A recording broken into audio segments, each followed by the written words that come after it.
There's no place to escape to. This is the last podcast. On the left.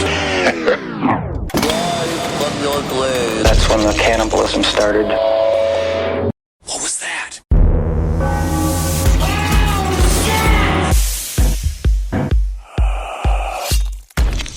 This is the final countdown.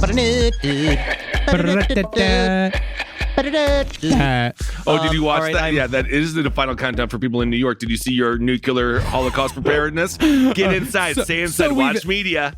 So we've had a nuclear attack. Doesn't matter how, doesn't matter who did it. We just know that the big one has finally come. Here's how you can survive and help your family to survive the upcoming nuclear holocaust. Top 10 nuclear holocaust locations to listen to podcasts. She's way too cool about it. Way too cool. Step 1, get inside with your friends and your family. It's like, fucking Christ. Jesus Christ. Chilling is absolutely chilling. Have fun with it. If you're going to do a New York warning about nuclear holocaust, it has to be pronounced nuclear holocaust. Like, that's the only way for it to be legit. No, and Henry, speaking to your point on 1010 wins this morning, I did hear a woman from Queens describe something as horrible. Horrible. Oh my God, it's horrible. It's so horrible. Even today, we're going to get into even more of these divisive. Honestly, I'm going to say the actions of Joel Rifkin are divisive. They're divisive, really. A lot of people can't agree whether or not are you on Joel's side or not. Me, personally, I'm against Joel Rifkin only just because I know 2 other Joels, and they're better than him. Okay. And then I got Joel at the deli, and he always looks at me. I tell him a little thinner.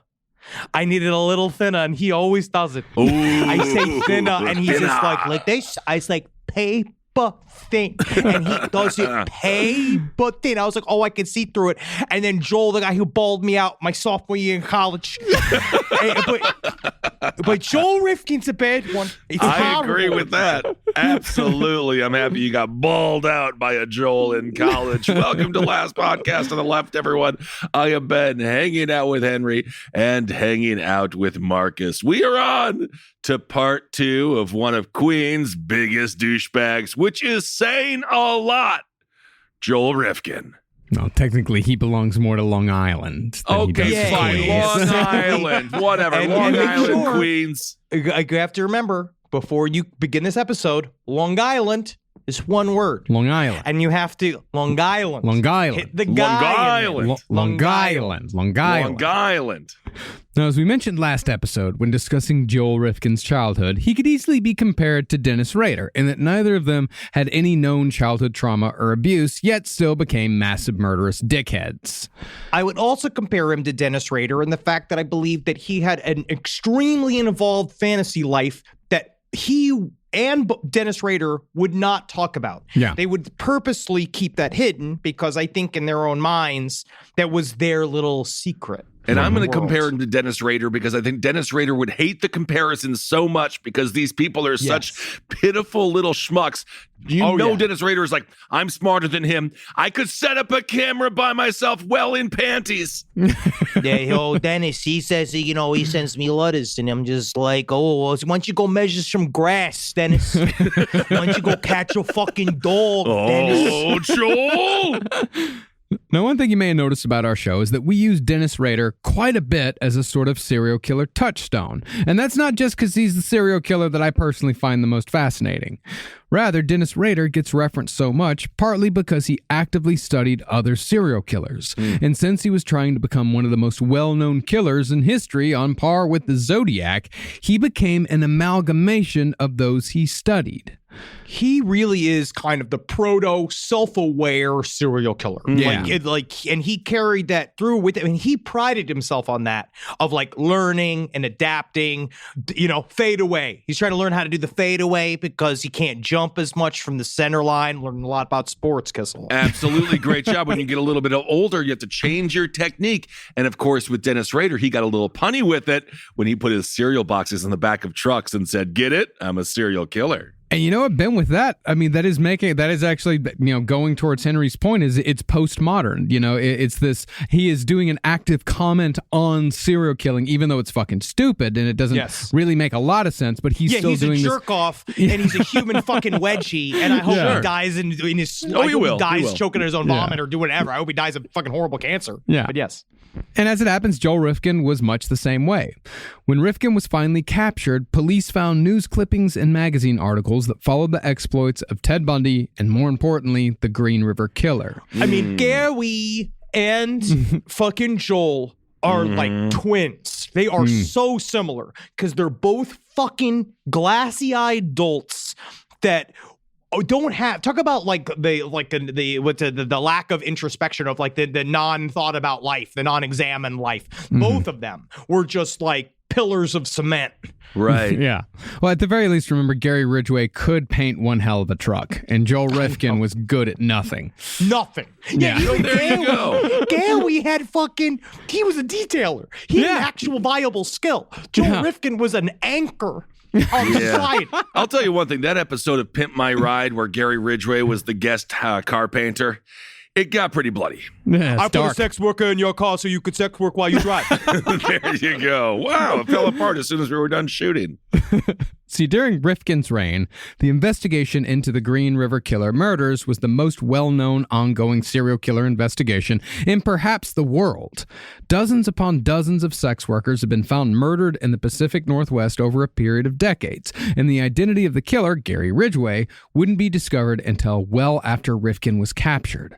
But concerning Rifkin, Joel not only followed the exploits of the Green River Killer, but also imitated him.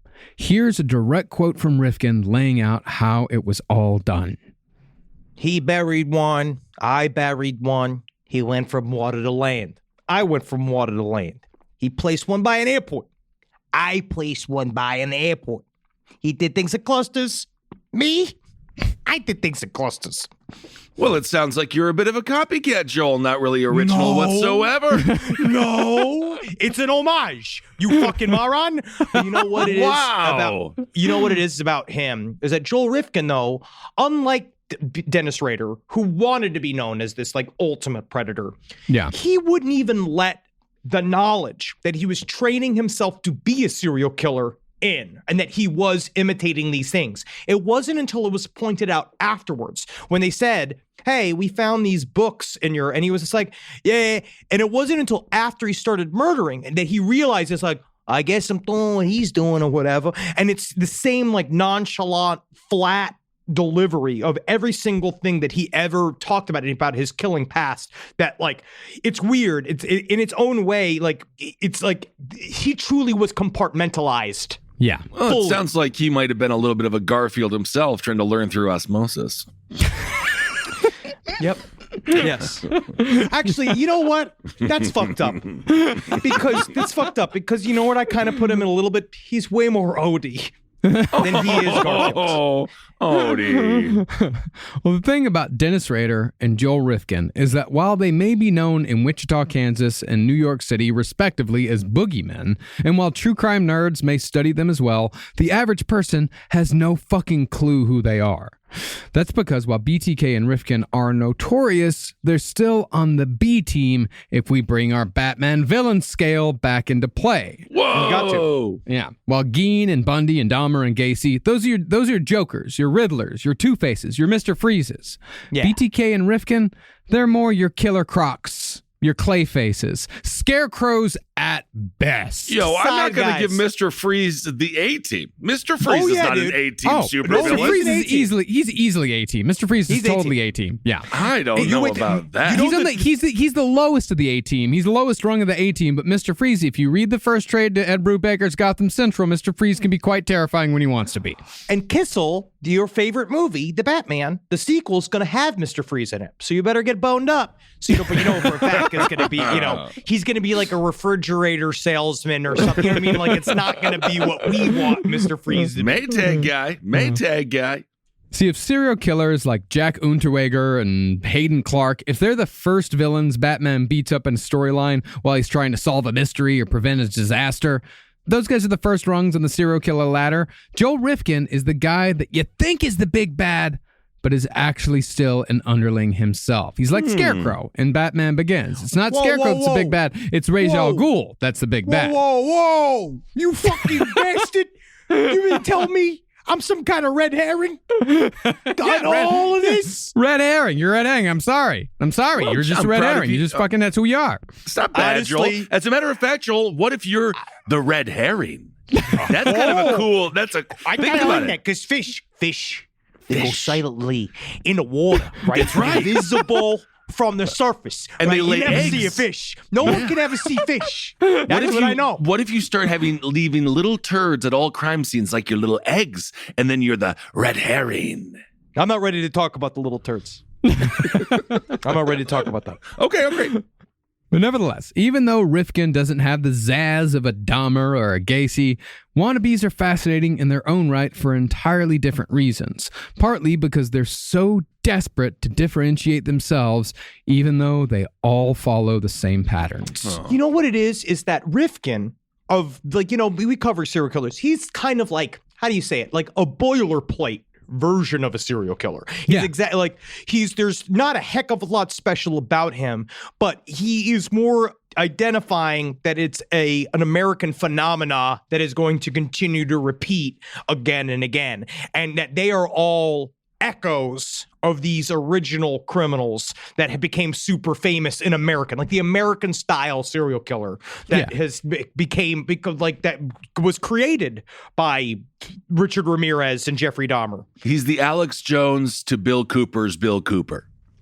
Somewhat, yeah. I mean, He's a the dumber type, copy of a copy. yeah. I mean, he's a guy, he's that stereotypical when he was arrested, you know, oh my God, he was just the nicest man. He was so quiet. They were such a quiet family. Oh my God. They do that. Oh, they were family. Oh, well, all of the ones. I also love the other book I read. I believe it was called Garden of Bones. It was very bad. Ooh, that's a cool mostly name, involving- though. It was very stupid. Very, very stupid. This doesn't even make any sense. Garden, He he didn't didn't bury any of them. No, I'm just Or saying it's a Garden of cool Graves. Or It's he called buried Garden of one of Graves. he buried one of them. But that's the thing, Garden of Graves, that doesn't make any Still sense stupid. because he only Garden buried of one, Bones is a and it good was a very name. shallow grave. We'll get to it later, but Jesus fucking Christ. No, but Garden of Bones is what I'm calling my barbecue restaurant. That's a great not name. a true crime book.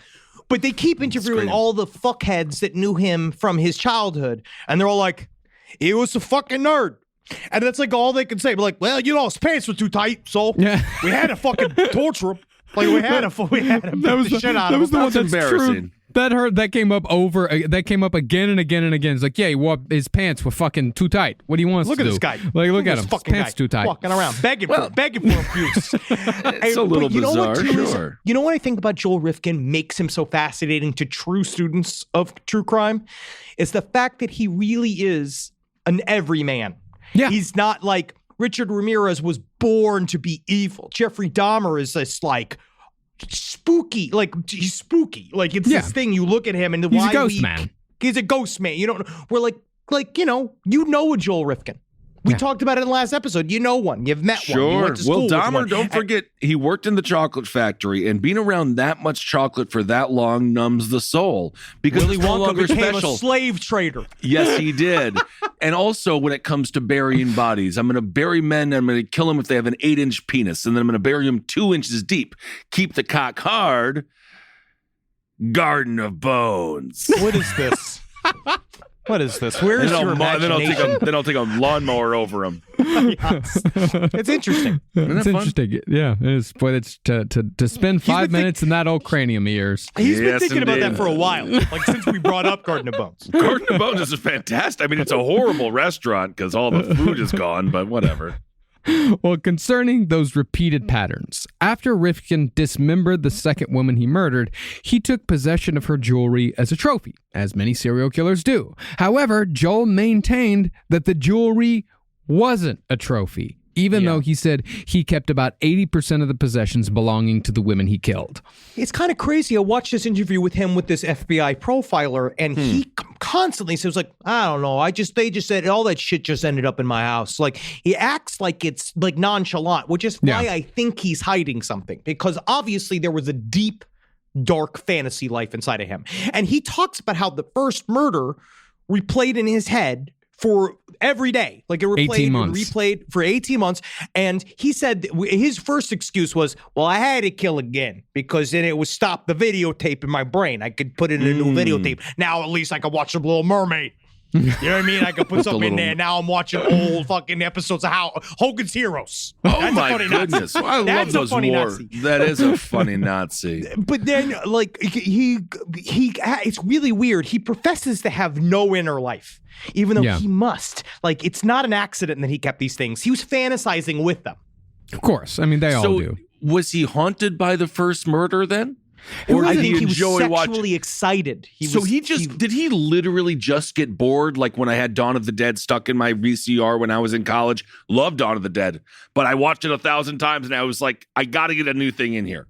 Yeah. I mean, what he was more haunted by was the fact that sex was no longer doing it for him. You know, and the fact that this was replaying again and again and again in his head told him that, oh, this is what does it for me now. This is my whole thing. And like I said last episode, like it was annoying to him. You know, it was annoying, like he had to take a new medication or something. Like, oh, I can't go out in the sun anymore without putting on sunblock. It's one of those. That's how he looked at it. It's like, oh, this is an annoying thing that I have to do now. Ugh, I gotta kill someone to come. Ugh, what a fucking hassle. Honestly, he sounds like you discussing food, Marcus. I mean, but that's the thing about it, is like that's how nonchalant he thought of it. You know, it's like, oh, there's this extra fucking thing I got to do now. Ugh. All right. All right. Also, he said in his head, the first time he killed somebody and then killed again, he was like, this is the first successful thing I've ever done in my life. Like, well, I don't know if that's true, Joel. That's what he said. And how do you feel, man. Bono? Your precious sunglasses. Somebody else beat the fucking shit out of you right there, huh? The Mother Teresa of musicians, a scam artist to the core. Scam. Concerning what else Joel Rifkin may have done to the bodies, it was suspected, if not downright assumed, that he had followed in the footsteps of his hero Ted Bundy, who we cannot stress enough was a disgusting necrophiliac. Yeah. But when Joel Rifkin was asked point blank if he had engaged in necrophilia at any time, he said that while he had considered it, he never went through with it. This is Which is how you know he did it. You know he did it. Well, yeah, I considered it. What are we talking about? Listen to it direct. This is a direct quote. Yeah. This Henry's is a direct quote. Henry's going to read this quote. Please judge for yourself. I think Henry might be right on the money on this one. You know, I just remember looking down at her and thinking about it. I'm looking at her and I'm like, nah. That's it. That was a quote. So I'm like, nah. I'm like, you know what's just so funny about that is that, like, it seems like you were so much closer than most people to committing necrophilia, and the fact that you thought about it makes me think that you don't have. As soon as this whole time, I'm like, whoa. And she's like, ugh. It's just like, now you're all dead here. Weird. It just seems like, though, like you don't have a lot of impulse control. So I think you thought about it, then you probably did it. No. You'll see why it's not impulse control. Because I control every impulse. I could fucking jump out a window if I want. Yeah, that's just Anytime, I know. self-preservation. That's very basic. Oh. Well, concerning when Joel had his orgasms, and I'm sure you're all champing at the bit to hear this one. I knew how this man from Long Island comes. So, I always do it. Listen, Gagoigle. when it comes to me with coming, I always kiss. Keep it short and sweet. That's what I do. I just blam. You can see the boar's head on the table as he puts nipples on it. Oh, wow. Well, Joel maintains that he never, quote unquote, finished with a dead body, and he either came during strangulation or not at all. Or he had already come. Yeah. Sometimes it had nothing to do with like the actual sexual act in the moment. It was more of a power move. You like it? You like it, Kissel? No, because I can see the deli mayonnaise of cum squirt out of his weird cock. Like I can. I wish it was more. I tell you what, I wish it was more. I should be eating more celery or something. I don't know how these guys get the gallons of it. Gallons shooting out of them. I'm saving my liquid. If it was a chicken wing side, it would be the blue cheese, I would imagine. Well, instead, as per Rifkin's interviews with author Robert Mladinich, Rifkin said that he looked at the bodies post-murder as a chore to take care of, rather than a sex object. He said, quote, I looked at it as a job. Like, okay, this is what you got to do now. You do this and that to make it smaller so you can get rid of it. So that's opposite of Dahmer because he did not. That's when the fun started for him. Yeah. Well, I think he's minimizing. This is the why, it's interesting. You see the two types of killers we get all the time. You get the guys that exaggerate and guys like him that don't want you to know his inner private life. He views it as none of your business. Yeah. It's none of your business that I fuck these corpses. Blah. I wouldn't tell you that. That's between me and the corpses. Okay? It does hold up in the positive That's sense privacy. of the long.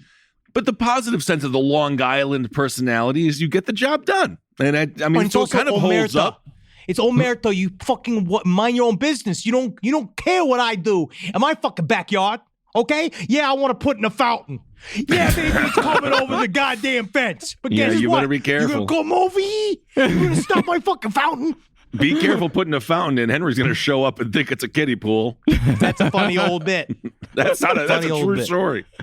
Now, Rifkin abstained from killing for 4 months after killing Julie Blackbird. But since his mother was going out of town more frequently, obviously enjoying this new fancy-free phase in her life, Joel kept bringing sex workers back to their home on Long Island. What is it about women from New York that just long for their husbands to die and want to do anything they want to do? They can't wait for them to die so they can be free.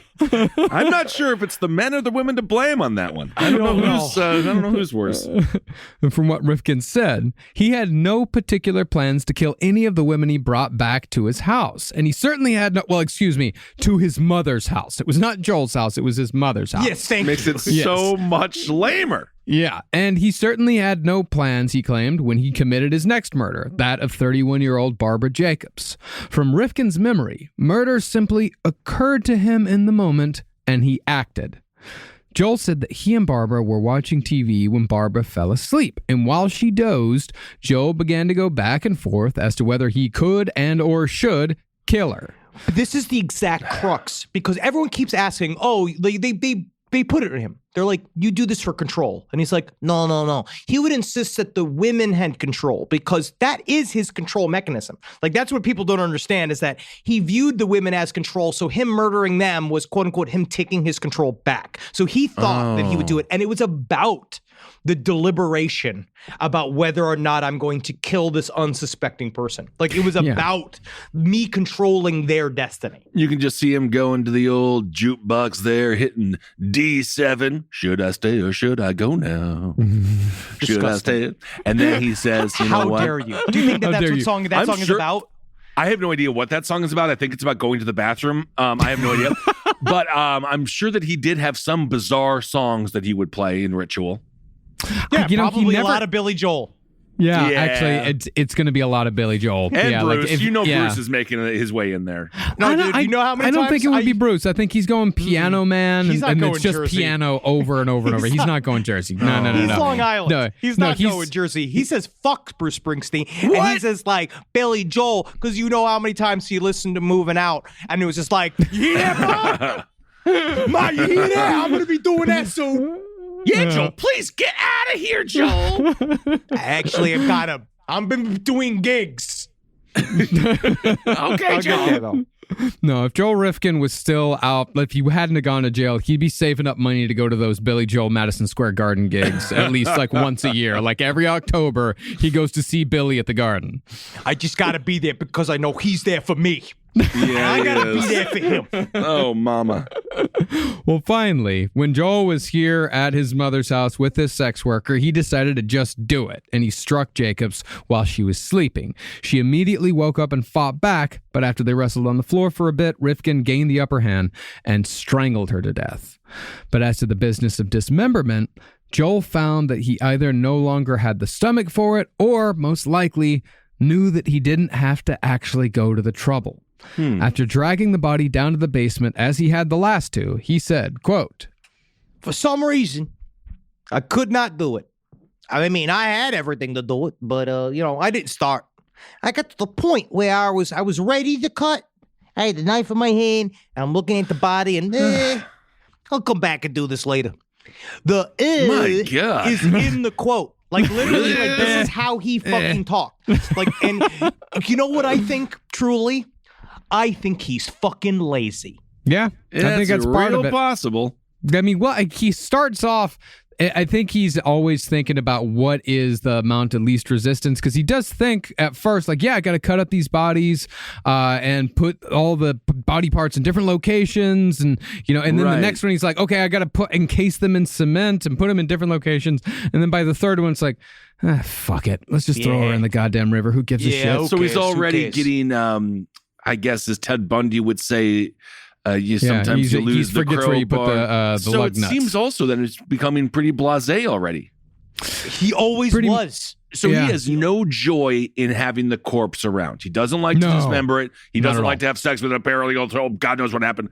But that's so he's not a product killer whatsoever. Not at all. And that's the thing. He's barely a process killer. I don't get the joke. That's the weird thing about this guy. I don't think I just don't understand why that's he killed what all to these me people. actually makes him truly very frightening in a way. Yeah. Where like he felt nothing. He felt absolutely nothing. It was about, he just kind of operated in his mind, like almost unconsciously. He was doing these things and then it became rote. He viewed it in his own mind as muscle memory. He's like, now I just do this or I don't do this. This is like a part of my process.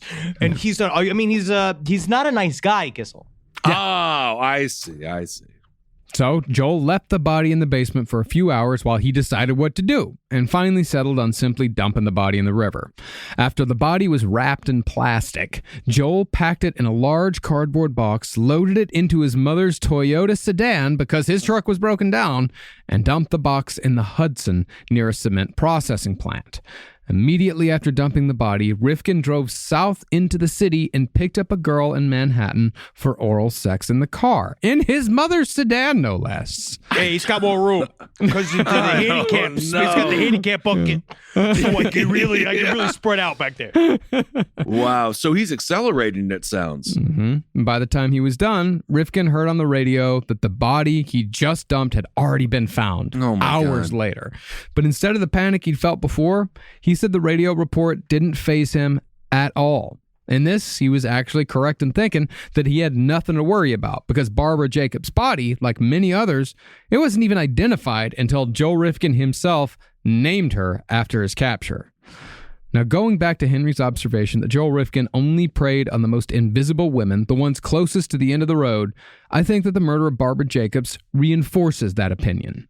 See, Rifkin said that he kept bringing women back to his Long Island home for months after Julie Blackbird, but he didn't kill any of them, despite the fact that he killed the first two women who had stepped foot into his mother's house. Boom, 1, 2. I think that Joel was basically interviewing these women that he brought back afterwards to see how far removed from society they really were. And when he met Jacobs, someone who had no real ties, he struck, knowing that the likelihood of mere identification, much less capture, was extremely low. And again, remember his validation always was like they were going to die anyway. They were already close. It was this thing, like he viewed himself as like, I'm just finishing a job that was already done. And he's a fucking parasite. Right. Yeah, he's he views himself as a guy that's walking around a food court eating other people's half-eaten meals. Like, they're just going to be thrown away anyway, so, fuck it. What does it matter? That's how he thinks of it, at least. Okay. Now, on the night of Joel's next murder, about a month and a half later, he said that the urge to kill wasn't particularly strong, and that he was more interested that night in what he called window shopping. In Joel's world, window shopping meant spending his night driving around and chatting with sex workers, basically wasting their time. Yes, it's called wasting people's time. Sometimes he'd hire them on nights like this, and sometimes he wouldn't. Most of the time he wouldn't. I was addicted to the night. Yeah. And I was up there and, I look at that moon up there and I said, that looks like a big rock. And I love the night because that's when, you go out there and everything's dark. Yeah, it is. It's fun in a way. It's like you're surprised by your own eyeballs. I love the nighttime because I have astigmatism. And I really can't see a lot as soon as it gets about 7 p.m. Right. But on the nights that Joel ventured into the city looking for company, whether he was planning to hire them or not, he had a regular route that hit some of New York City's best-known strolls. Strolls, by the way, those are areas in which a man had his pick of sex workers plying their trade on the street. Apparently, right underneath over here in Long Island City, like near where I am, one of the biggest strolls in Long Island City was right underneath the Ed Catch Bridge. Oh, Really? I'd love to go get blown under the Ed Cock Bridge. The thing about a stroll is that I always imagine it as like two people holding hands, like Flipping on the coins. Beltway in Atlanta, like a Yeah. stroll. I guess it's better than a red light district because that's also like a little too official, I think, for a lot of these places. Well, a red light district is, it's a place with stores and people and businesses. Like And red strolls, lights. from what it sounds like with strolls, like they're empty lots. They're out of the way places. They're places where nobody else goes. They're just kind of night after night taken over by this, I guess you'd call the soft white underbelly. Can we actually change it from stroll to trudge? That it's a trudge to go out there? Yeah. I believe that to be true. Well, let's take a bit of a ride along with Joel Rifkin on an average night of window shopping. Oh, awesome. I'm so excited to be in this car with in you. Allentown. Yeah. Ain't it closing all the factories down? Yeah, Billy. I can't Joel, believe can it. you, They're shutting it down. They're shutting it down, and no one can work anymore. Nobody wants to work. Can you roll down the window, man? It smells real bad in this car. It smells No, like that's you my killed a juke. woman. No, that's my juke. Don't worry about that. That's your you're wearing jupe. Okay. Well, the first stroll Joel would hit was around the Belmont Park horse track in Queens, which worked as his entrance into the five boroughs from the Hempstead Turnpike coming from Long Island. Yep. From there, Joel hopped on Jamaica Avenue, which is a major artery in Queens containing multiple strolls. My fucking city, dude. That's my fucking Yeah. town, dude. Oh, yeah, Jamaica. Yeah, Jamaica Avenue. It runs through half a dozen neighborhoods from Queens Village down to Woodhaven. You know what made me pissed? As I looked up a thing that has the famous person from the most famous person from any city. Fucking Woodhaven, number one famous person. Who? Donald Trump's fucking father. Yeah. Oh yeah. Interesting. It wasn't This the is where he's it from. wasn't He's the Queens trash. it wasn't the White Clumps, aka the Zabrowski family. No. Yeah, no, I'm always going to have to contend with the fact that from my fucking home county, Haskell County, it's always going to be Rick Perry. Always.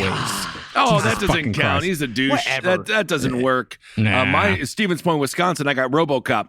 Yeah, Peter Oh, Weller. Peter yeah. Weller. Peter Yeah, Weller, he's always gonna be that's- number one. You don't mind losing That's to Peter Weller. I that's have to real lose to celebrity. Peter Weller. Yeah, I mean, Yeah. he's RoboCop. He shot a bunch of dicks off. Yeah.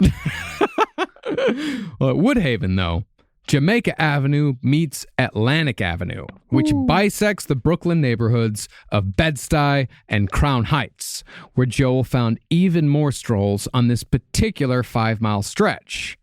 If nobody satisfied Joel in Brooklyn, at the end of Atlantic Avenue, or at least near the end of Atlantic Avenue, he'd take Flatbush Avenue north to the BQE. Yeah.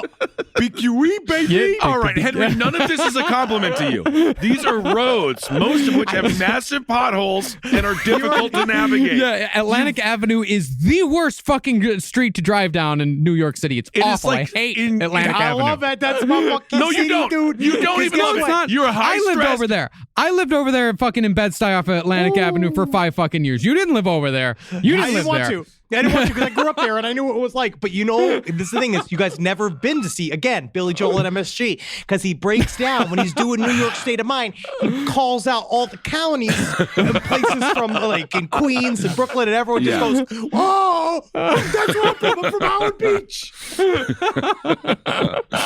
Man, you really can't get that Queens trash out of the Queens boy. I'm not wearing any clothes right now. We know.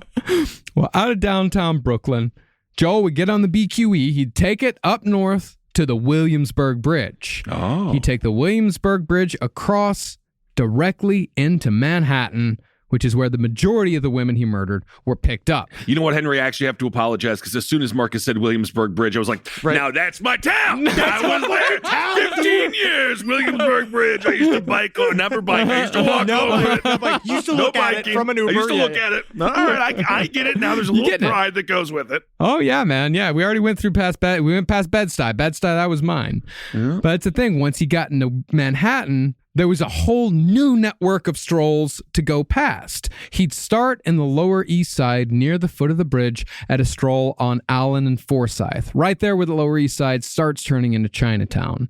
Then, if he didn't see anything he liked there, he'd turn north to 42nd Street and find a stroll a couple of avenues away from Times Square, near Port Authority. It's getting real dark now. Yes, It's real it dark. is. Yeah. And finally, he'd loop back south near the Javits Convention Center on the west side, which that's where Comic-Con is every year. I didn't know Javits Center used to be like a huge stroll for sex workers. That's where you used to get fucking shot in the head, dude. Like Yeah. it's all of these places were really, really rough during this time period. And he'd do this same circle every night. Yeah. Wow. Well, not So they had, necessarily like, a every night, circuit. but as many nights. When he had gas money, he'd fucking do it. It's this huge circuit. Then after Javits Center, he'd cut back down Manhattan, and then he'd go back to the East Village across 1st and 2nd Avenues for a couple of more strolls. And finally, if he found no one of interest or no one within his meager price range, he'd hit the Jamaica Avenue stroll in Queens one last time before heading home. This entire trip, he Jesus. said, like this entire circuit, be about 4 hours. I was going to say that takes forever. Well, it's how he spent his whole night. He's doing it in the middle of the night. There's no traffic at that time, so that's around. You could probably make that full circuit, not stopping in I don't know, an hour and a half, like probably an hour and a Jeez. half. But he's stopping a lot. Isn't the term edging or gooning? Like there's a term about like you build yourself up to Gooning? just being hard for Edging. a long period of time. And like that's what he'd do. Like Yeah. that's kind of what he would do. And he was just as into the interview stage. We talked about this. It was weird. Of all of the killers, it's really never been about the sex. It's about he felt like he was a known quantity in all of these places where everybody else, he was just an annoying fuck. Like they Yeah. just looked at him. Everybody hated him in his direct area, but then Right. he'd show up there and he'd be big man on campus. Sure. Well, I mean, I would I don't argue know. that not Actually, I everyone also did don't hate him. People like Yeah. because there's so many people that like every once in a while he'd connect with someone because there was no shortage of people that would say like, yeah, I knew Joel. He was He's fine. nice. Like, Yeah, he's fine. yeah, he was fine. Yeah, I fucked Joel a couple of times. I blew Joel a couple of times. Fine. Yeah, he's fine. Whoa, Fun guy. Whoa, Mr. Anderson.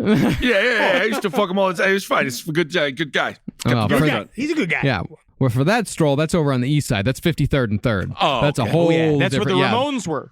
Yeah, that's where Dee Dee Oh. was. That's where Robert Mapplethorpe was a time or two when he was in his phase. There's a lot of stuff going on at 53rd and 3rd, but that's also in the 70s. It's a whole different time period. Fantastic. But even though the Queen stroll was Joel Rifkin's, sorry, Henry, it was his least favorite stroll. The Hey, Queen what are you stroll gonna was his do? least favorite. What are you going to do? It was here on September 1st, 1991, that Joel picked up the next woman he would murder, Mary Ellen DeLuca.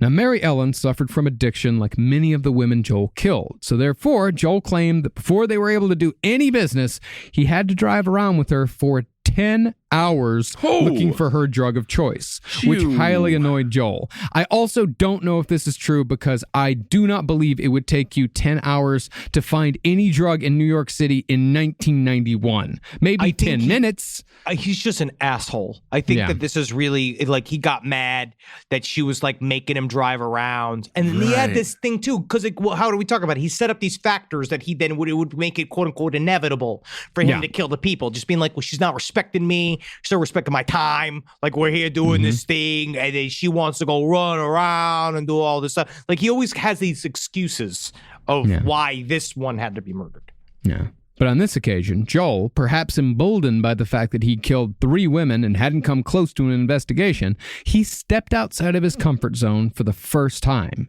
Instead of taking DeLuca back to his mother's house, he brought her to a seedy motel in a strip mall in Long Island, a few miles from his home in East Meadow.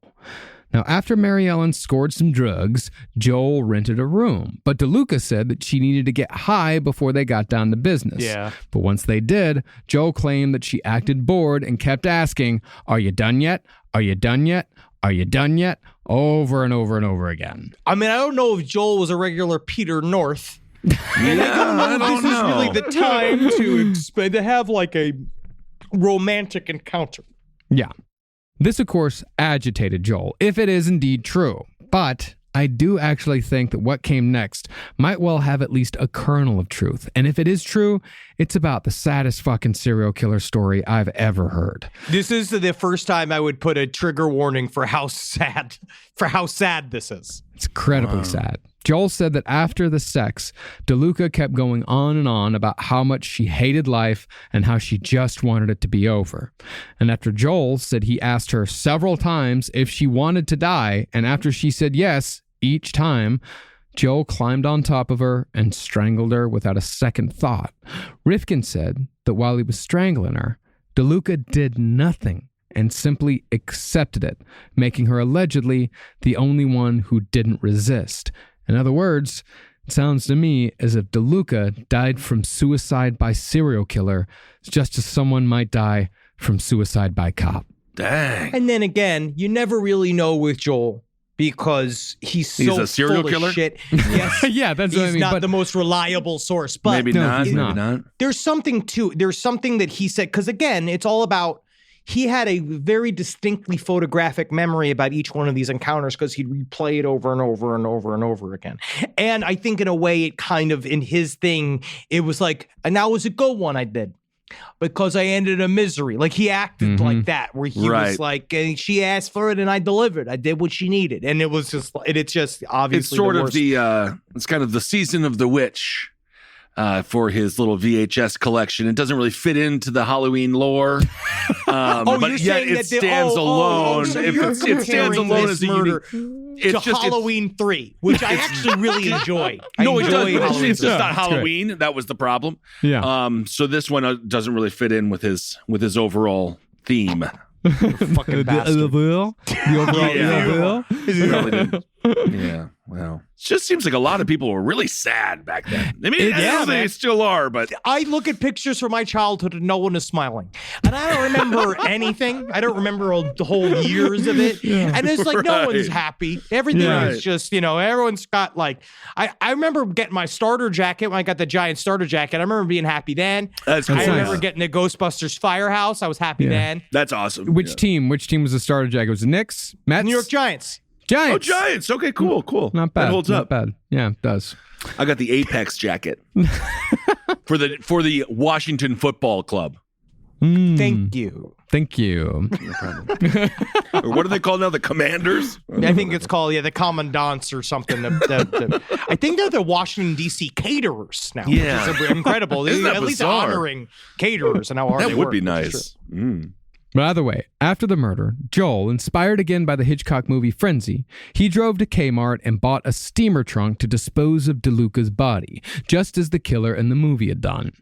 But since this was Joel's first murder outside his own home, he was a little awkward about it and figured that he needed to make a show to the motel clerk who most likely barely registered Joel's existence. Do you know how many people went in there to murder sex workers? Like, that's not Seriously. anything. He's seen it. You know what I He's mean? seen Like it. He's seen it all. But he acted like he needed to be like Mr. Bean or something. Like he needed to like, Yeah. I'm gonna have to sneak my way out of here. Yeah, Dog and Pony Show. It's a seedy hotel attached to a strip mall. Yeah. I can't imagine that anyone that goes and spends the night doesn't die. Well, Rifkin brought pieces of empty luggage besides the steamer trunk. He brought him in and out of the room again and again and He's again. going to the fucking Polar Express. Why is he bringing trunks of luggage like he's Madame Blavatsky traveling from fucking India to the United States? He's bringing in suitcases. He's bringing in backpacks, just like back and forth. I guess he's trying to I confuse forgot. the I got my clerk. suit bags and my trombone case. And finally, like in the middle of all this, like to mix up, he brings the steamer trunk with the body inside past the front desk. He then goes back and has a whole conversation with the clerk about, I'm just moving some stuff upstate. You know me. That's what I'm doing. I gotta go up to be. I'm actually the new DA. Yeah, Rockland County. New DA of Rockland County. That's me. I'm just moving upstate. That's what I'm doing. That's me. Oh my fucking- God. Meanwhile, the clerk is just like, just kill her and get her out of here. Yes, I have another Do victim you need coming help through. with this body? Sir, do you need help with Seriously. the body? I'm an overnight clerk at a strip mall hotel. And as it was, Joel did indeed move the body upstate. He drove the corpse up near West Point and left the body at a picnic area near a hot dog truck, but kept the steamer trunk so he could use it again in the future. And even though DeLuca's family did look for her, police upstate didn't make the connection because of the massive amount of bodies popping up in and around New York City. Jeez. West Point ain't that far from here.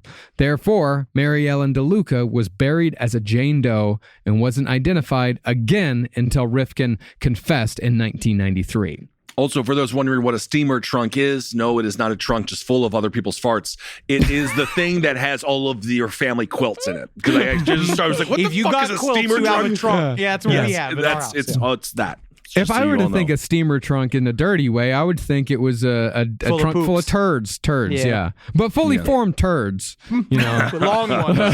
yeah. Yeah, now that Yeah. I'm on probiotics, it's so nice. Yeah, So so nice. nice. Now it's So- just like so just long. one tube. I get one tube. Isn't Coiled. that fantastic? I love the Colgate-like asshole that you currently developed. Comes out like a star. Is that bad? That's horrible. Horrible, actually. Rise from your grave. A roast as dark as the night, perfect for fueling the cryptid research and mad ravings required for your podcasting. Don't mind the red eyes, he's just trying to warn you of the bridge. The bridge. Finally, from the caffeine-addled brains of Spring Hill Jack Coffee and Last Podcast on the left, we bring you Mothman's Red Eye Blend. Yes, delicious Panama beans. Go to lastpodcastmerch.com to order yours today. Now, concerning Joel's quote-unquote urge to kill, he downplayed everything about it, saying that it was a small percentage of his daily life. Particularly, he said, quote, Hey, there's no transmorphing into a werewolf or anything like that. Like the psychs and the prosecutors want to portray. To use a cliche, it was kind of like a bolt of lightning or whatever. It was that element. I mean, it's just random choice. If like I'm gonna say if like 10% of your day is like I want to kill, that's like a lot. It's still like a bunch of time. yeah. Hey, come on. I have a busy life. I gotta go Yeah? pretend to run a lawn mowing business. Then I gotta listen on my mother say, "Go get cold cuts at the store." Right? Man, so I took a little mental vacation every day. So now you're gonna sue me? You're gonna fucking arrest me because I'm taking a little thought vacation? It was the murders. It's mostly the murders. I really wish I could do math because I would like, because you're awake for what? Most people are awake for what? 18 hours a day, 16 hours a day, something 16, like that. 18, something like yeah, that. 16, 18. And like, if you're thinking about murder for 2% of that, I wonder how many minutes that is. Okay, 18 times 60, 1,080. I don't think this is gonna work, Henry. I think it works. 108 minutes a day. So That's a lot of time. one too long horror movie is your life. Okay. No, while Joel maintains that staving off the urge to murder wasn't that big of a deal during the first 5 murders, the urge increased exponentially with each one, as it often does with serial killers. It's the law of diminishing returns. In fact, Joel actually gave himself credit for not murdering anyone in the weeks after DeLuca's death, even though he really, really wanted to. Somebody give me credit. Come on. This is back in the day because I knew, like those Snackwell's cookies, man. They're diet cookies, but I'll eat a whole sleeve in one go. Uh-oh, And I think that's it's a lot of bad. styrofoam. I think that's where microplastic started. But as he later said, his willpower would eventually wane, and he compared his eventual weakening to something as mundane as breaking a New Year's resolution. He said, quote, Resolutions with the full intention of like, yes, this here is my last cigarette, or I'm going to exercise every day. And you exercise for about 2 weeks, 3 weeks, and then you Right. stop. You find an excuse, and you start again for 1 or 2 more days. that's how he saw serial killer. That's how it is. That's just how it is. I see. You know what I mean? It's like, I got to fucking cut down on my candy intake, but next thing I know, I'm killing another woman. Yeah, named Candy, perhaps. Yeah, I don't think that these things are really equivalent. I No, feel he's like, saying if you accidentally he's have a full of shit. cigarette and he's full of shit. I see. But the more that Joel murdered, the easier it was to commit the act. And the next victim, Yoon Lee, was actually someone that Joel sort of knew and had visited multiple times. This murder, Joel said, was the only one he regretted because he actually liked her. But that's the thing. I don't think that he regretted killing her because he liked her. I think he regretted killing her because he couldn't go to her anymore. He couldn't raise her for he's a sex fucking anymore idiot and because didn't she's realize. dead. Yes.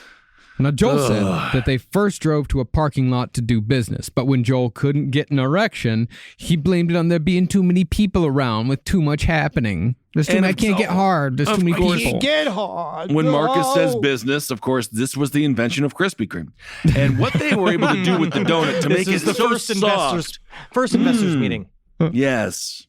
But when they went to a different location to no avail when it came to an erection, Joel strangled Lee simply because he was agitated. Yeah, he said also he didn't blame it. He's like, well, I had gotten a blowjob 2 hours before. Yeah. And he couldn't do it. But then it's also weird. He also said this is weird. He said when he was strangling her, she said, and this is real, she mouthed, "You're making a big mistake. This is a big mistake." And in his mind, he was like, maybe it's because she liked me. That was like his response. So it was like, Oh, maybe yeah, it's it's because because she she's liked sad you. about losing me, her favorite customer. Oh, my God, Joel. I don't think that's the case, buddy. I'm a good customer. I don't know if that's true. It seems like you're strangling this every woman. Dunkin' in the tri-state area knows me. And you know what I like? I like tuna. I don't like any of the bread. I Wait. just like a cup of it. You get And I tuna like a from nice a Dunkin' hot Donuts. cup of coffee with it. You get Not the at all. Dunkin' Donuts tuna, Oh yeah, buddy. tuna and hot coffee. That's what I call that the lieutenant special. That is absolutely disgusting. Well, after killing Yoon Lee, it's the worst fucking. Can you imagine I sitting down? can't. I Can you actually imagine don't wanna sitting think down about on it. the train next to a guy who has a fucking cup of tuna and hot coffee? The hottest coffee. Well, after killing Yoon Lee, he drove the body back to East Meadow, still lying in the passenger seat, to a lot Joel had rented.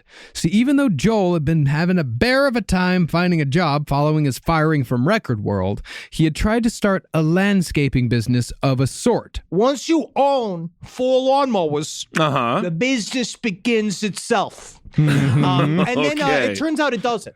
Because No. he was very bad. I don't know if you guys guessed that he might be extremely bad at running a business. At lawn care? Yeah, I Yeah. could see that not Because working it's out for incredibly him. difficult work. It's Yeah, hot it is. work.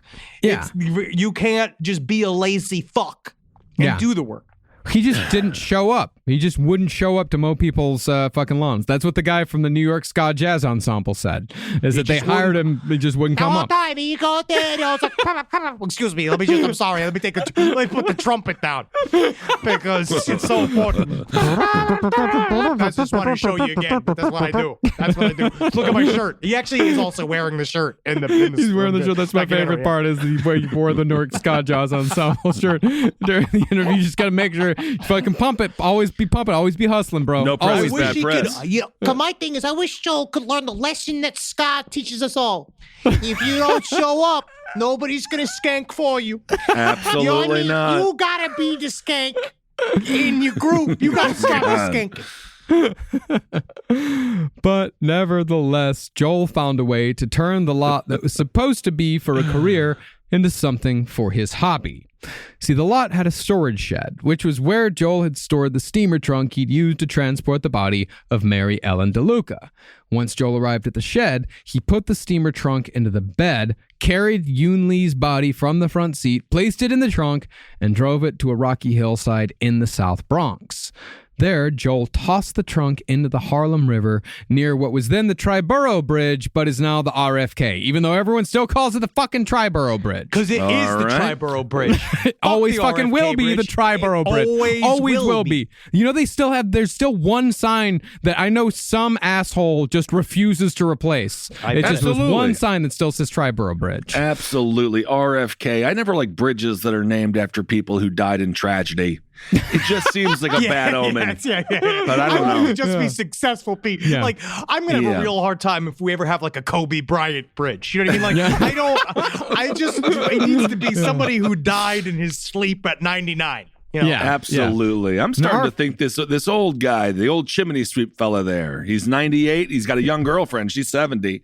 What's the name of that dude? You got the old skeleton teeth. He's still around. Guy, I could just, from your Bud Light description of Dick Van Dyke. Dick Van Dyke. So right. I just can't.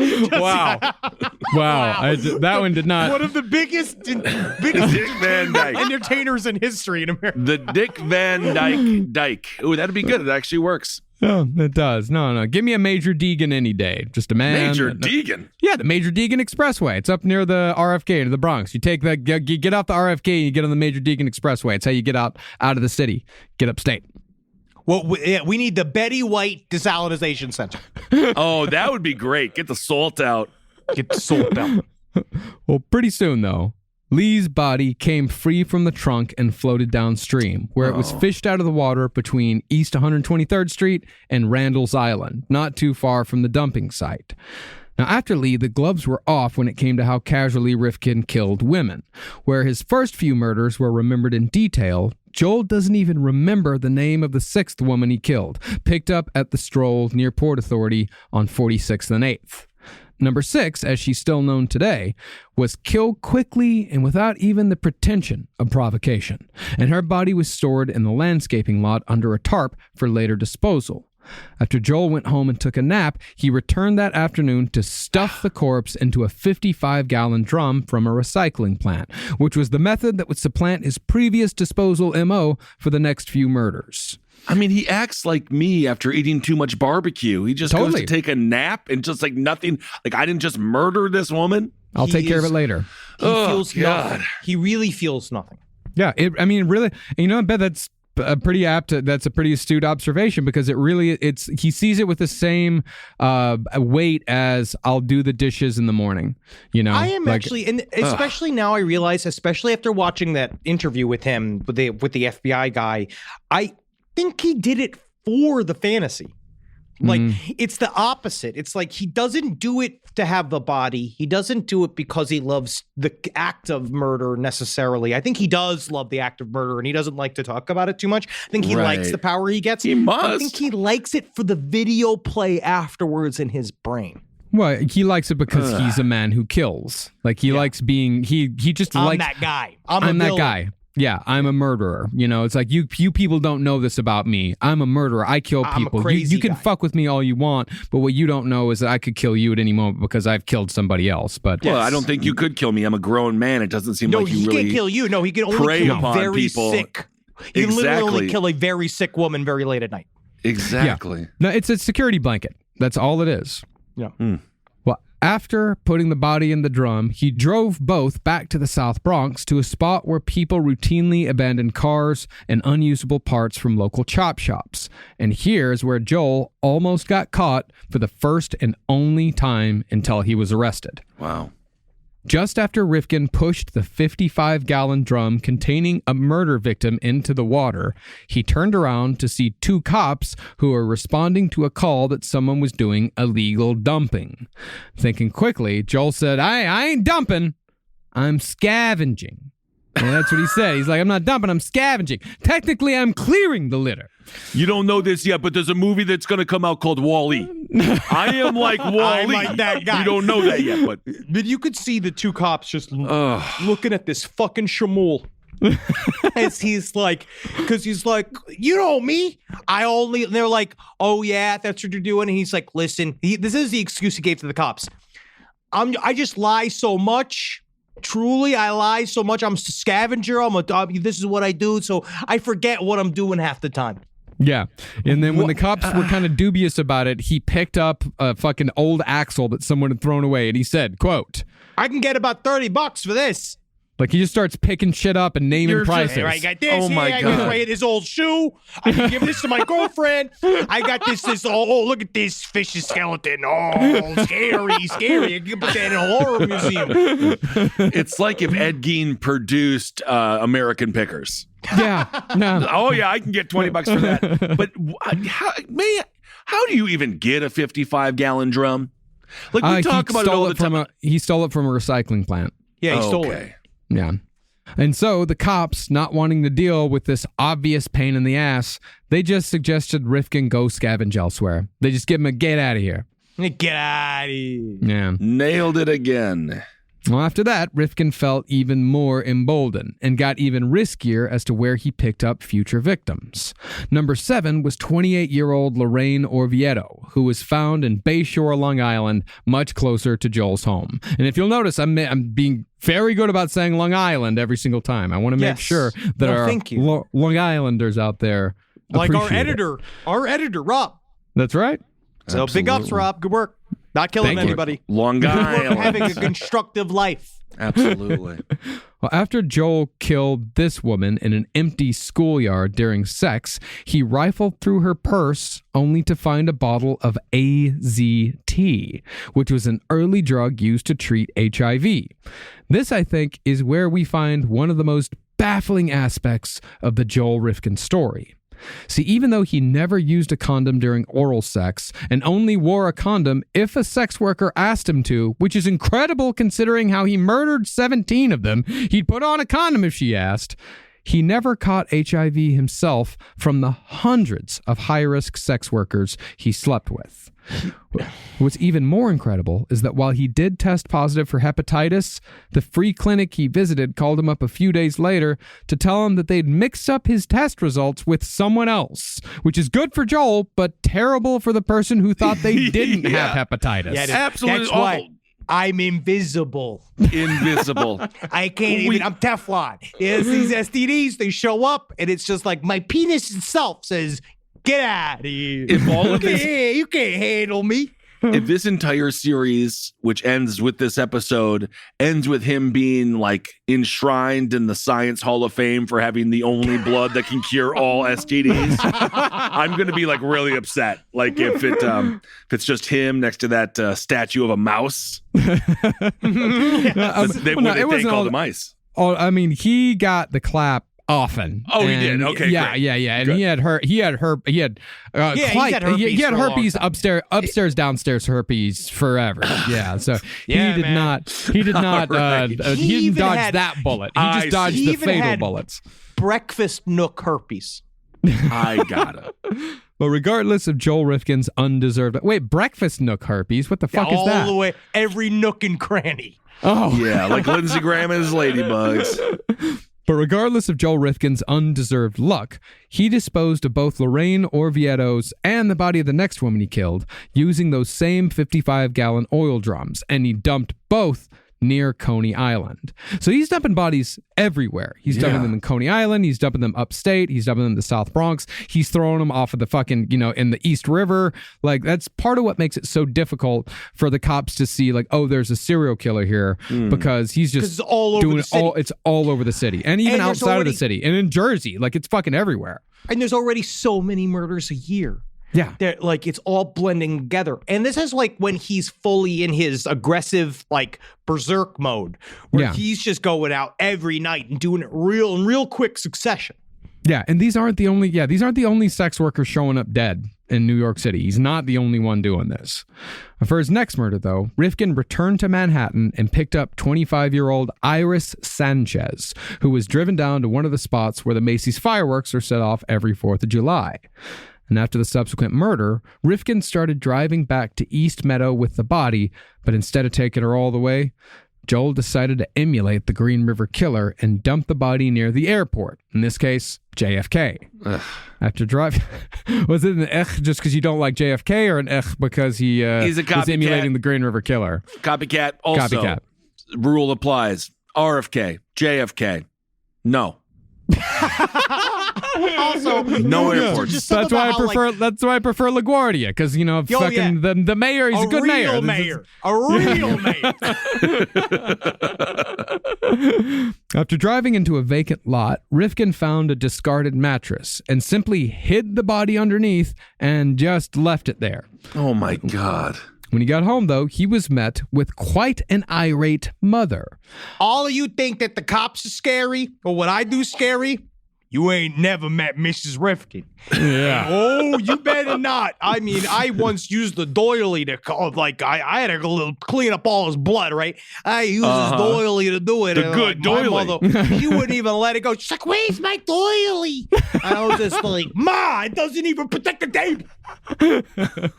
Well, apparently, Joel had ditched a shift at a liquor store where he'd been hired part-time, and his boss had been calling because it was a particularly busy Mother's Day weekend, which seems odd because I've never thought of Mother's Day as a hard liquor holiday. You never had a mom from Long Island. Yeah. I suppose so. We can't keep this Franzia in stock. And it's God honestly damn it. Is it Mother's Day weekend or something? I forgot also to mention, and speaking of jobs, you know that Baba Booey said he worked with Joel Rifkin. Yeah. What? At the record store. Baba Booey. Yeah. Wow, from At the Record Stern World. show there. But regardless, when Joel went to finish out the shift at the liquor store after a long night of murder, he did so with a ring, a watch, and a bracelet taken from Iris Sanchez's corpse, stuffed in his pocket. Wow. Perhaps the most incredible fact of this entire tale, though, is that while it seems like Iris's body would be found immediately, it stayed in that vacant lot under that mattress for well over a year. Until Joel Rifkin led police to the dumping site himself. We don't know, no, Officer Pastrami. We don't want to look under that mattress that obviously looks like it has a corpse underneath it because now that mattress, the body hey, of leave the that corpse. mattress. Yeah, You see that mattress right there? That's 12 hours of paperwork. yeah. Leave the mattress. Leave it there. You leave it. Jesus. No, that's still the fucking deal in New York City. They will, if you try to report a crime to a cop, he will actively try to get you to not report it so he doesn't have to do the fucking paperwork. I mean, to be like the honest, he's insurance going to company. actively want to make you he's going to make you confess to the crime. Yes. Because then You he'll do just it? put you do it then, so you must have done it then. It seems like you have a lot of information on this crime. No, I was happened mud. to me. It's It interesting. happened to me. Interesting. I am the one that received the crime. No, I seem to always know a lot remember about this crime. when I got knockout gamed and I went to the cops and the two kids that beat me up, I went up and I told the cops that I got punched in the back of the head, and the cop was like, "You know how it is with these kids. If they're not fucking, they're beating the shit out of people." Thank you. I was like, "That's it." That was it. Thank you. Just the worst is where the cop is like, I could see why they would do that to you. Look at you. Now let's Wait think a second, about that for a second. Turn around. And then he goes, and the other guy grabs his arm, and he's just like, I'm sorry. It was a natural impulse. But concerning Iris Sanchez, Rifkin said that while he murdered her with what he considered to be a fair amount of skill, he still maintained that he killed her, quote, efficiently by accident. See, Rifkin, true to form, couldn't even feel good about himself as a serial killer and complained that sometimes it was too hard. I'm going to fucking kill this man. You know what it is about this little bitch? Is that, you know what he wanted? I really do believe this. He kept saying, like, I was never really good at it. And I think that what he literally wanted was for Mladenovich being going like, no, I think you were really good, Joel. I think that he wanted to hear, like, no, Joel, you're one of the best. So he could be like, but no one would give him that, would they? No, they wouldn't. No. Well, talking to Mladenovich, Joel again brought his non-existent athletic abilities into the mix, saying that while he should have gotten better at the act of killing throughout his career, he just didn't. He then went on to compare himself to Tiger Woods, who had recently come out of a slump at the time of Joel's interview. Rifkin said that when Woods went into a golf slump... is mental. Wait, Starts in the no, mind. there's nothing. You have nothing in common with Tiger Woods. Absolutely nothing. No. We both had very inspiring fathers. Yeah. Nike would have dropped my sponsorship by now. Oh, that is true. Yeah. Yeah. Rifkin said that when Woods went into his slump, Tiger spent 2 years practicing his swing over and over again until he returned to form. But Rifkin complained that because he couldn't consistently practice strangling women to death, he never, quote, got good at it. Because I try to do it to myself, but next thing you know, I'm asleep, right? And I look at my mother, right? And I was just like, I love you, Ma. I can't do anything to you, Ma. She's free. She's going to go to doing the Outlander tour. Oh, that's exciting. She's going to go do erotica tour. Oh, that would be really fun. I went and I got a melon. I was trying to squeeze it. It's just not the same. You know, for a fact, his mom used to get quite wet thinking about Lorenzo Lamas in Renegade. I think you get wet. No. Thinking about Lorenzo Long. No. No. Rise from your grave. Hey, what's up, everyone? How you doing? Ben Kissel here with Henry Zabrowski. Yeah, it's me, man. Yeah, bro. Henry Zabrowski is smoking some of that sweet last podcast on the left, babe. So go out there and purchase yourself some. I hope you enjoy it. We have sativa, we have indica, and we have a hybrid. And I have to tell you, from my personal experience, they are wonderful. Super tasty live resin. You really get the delicious weedy taste, which is what I like. And Yes. 3 different experiences. You go to your local vape store and get it. Absolutely. Thank you all so much for supporting the show. We absolutely love you. Can't wait to see you on the road. And get that vape, put it in your brain, and have a good time. And if you want us at your favorite weed store, give them a call and ask for them by name. Last podcast on the left, it's weed. Hail yourselves, everyone. Hail Satan. But no matter his supposed skill level, Rifkin murdered 2 more women in quick succession, picked up from Queens and the Lower East Side. Then he took a job at a temp agency that placed him at a camera warehouse in Long Island. How many times do we meet killers every day? Because all of these jobs, never know. you never know. You never know. I mean, the one that made me really think about that was him in the liquor store holding the bracelet of the woman with the bracelet of the woman he just killed in his fucking pocket. Like, how many people, like some guy that you just pay $5 to for a sandwich and he just fucking strangled someone to death. Yeah, and he's just a miserable fuck at his job, and he's bad at it. You know what I mean? It's like that guy you think would be a serial killer might just be one. Yeah, it seems like they don't really excel at much. No.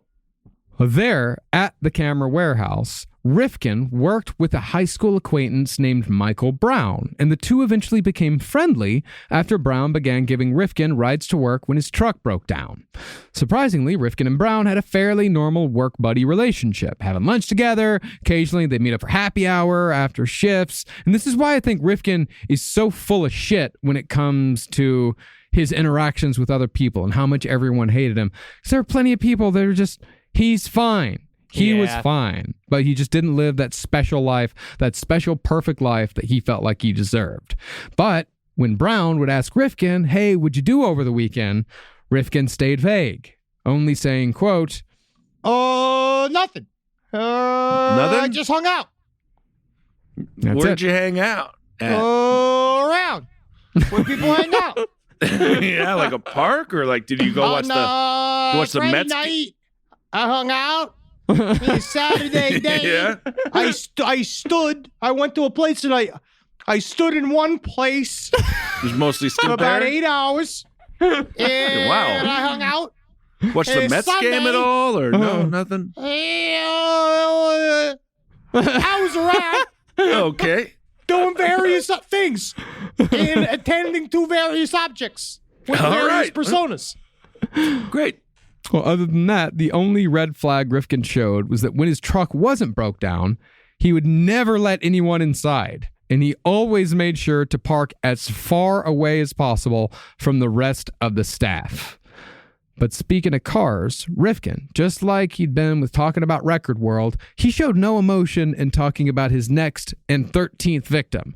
But he got very upset when he recounted that the gear shift lever had been bent during the murder.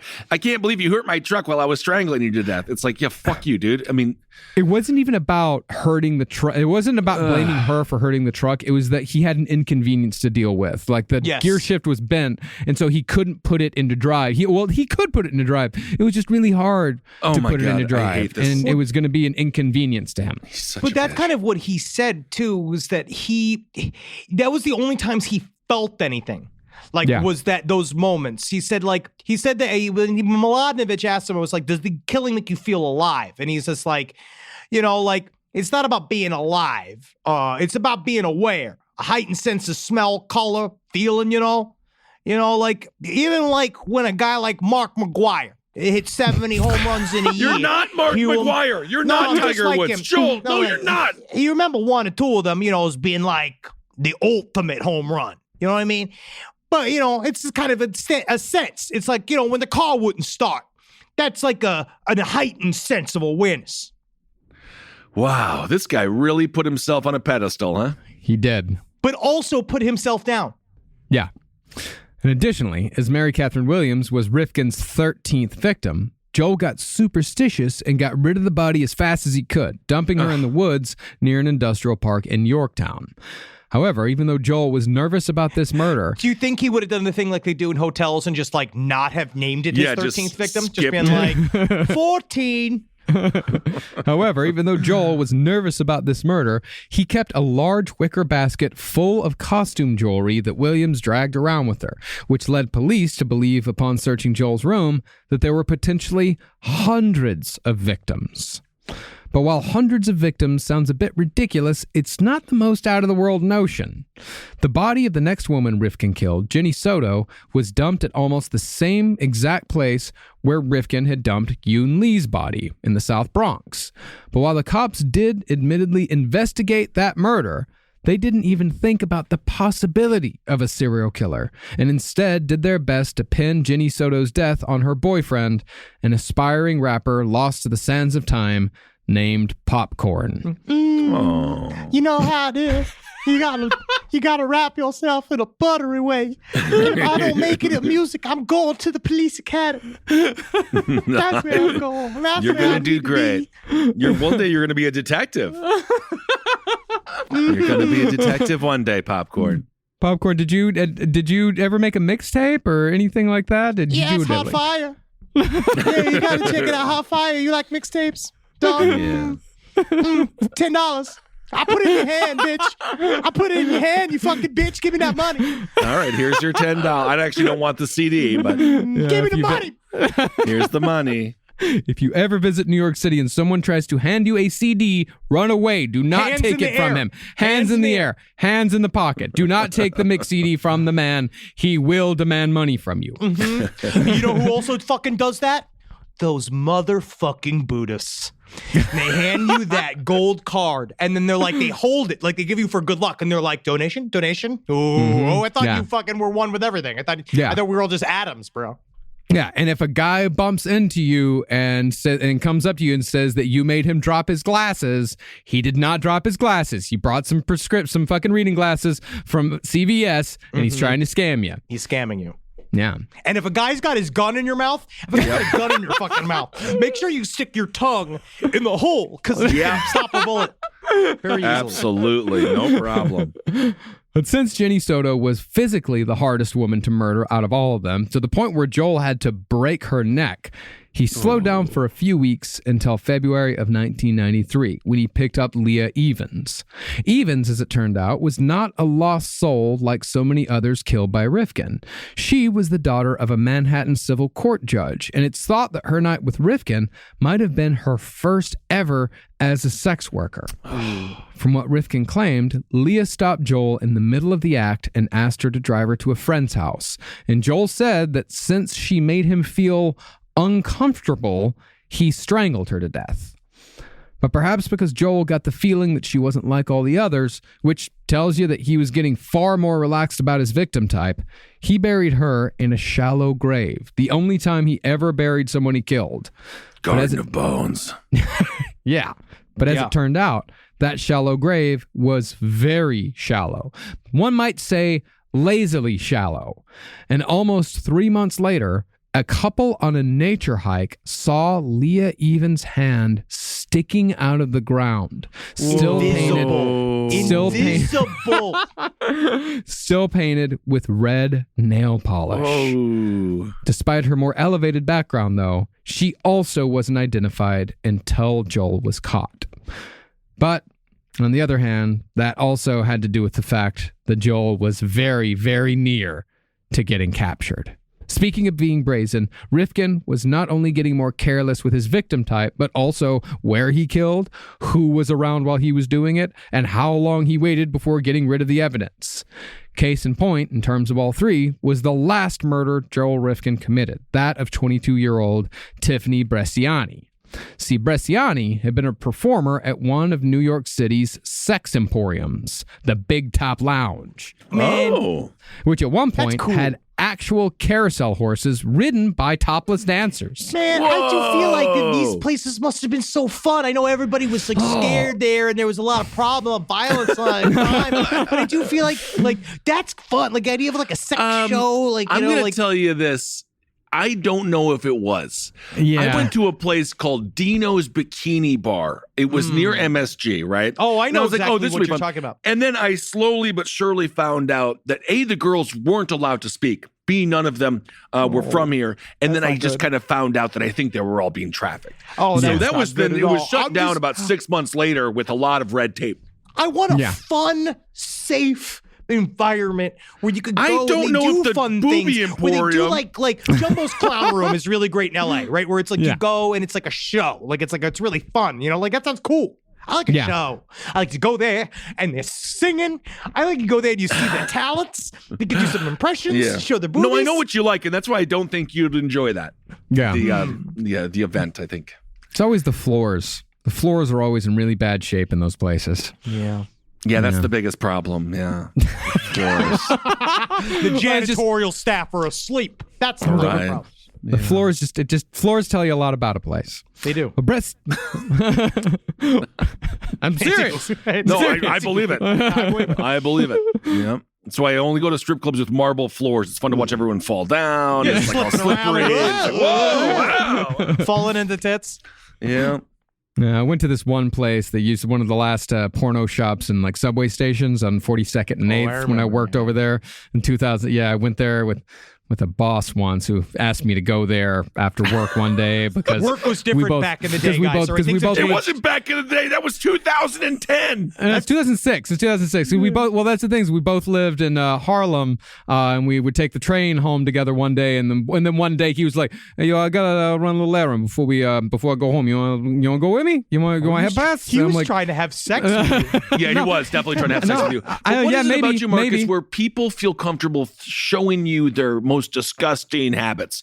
Like Been that I know way the since I was a janitor, teenager. You've Then- seen everybody's porns. yeah. No one's. I've never went to buy porn with my boss, No, never. and I No. work in show business. No, and it wasn't that weird. I mean, it was weird, but yeah. And I ended up buying like a DVD just because I felt like kind of weird not buying a DVD yeah, because 'cause he was What buying DVDs. what DVD did you buy? It was It was like a vintage porn like compilation. What'd he buy? It was like, just porn. You just bought Fucking porn. my twink employee.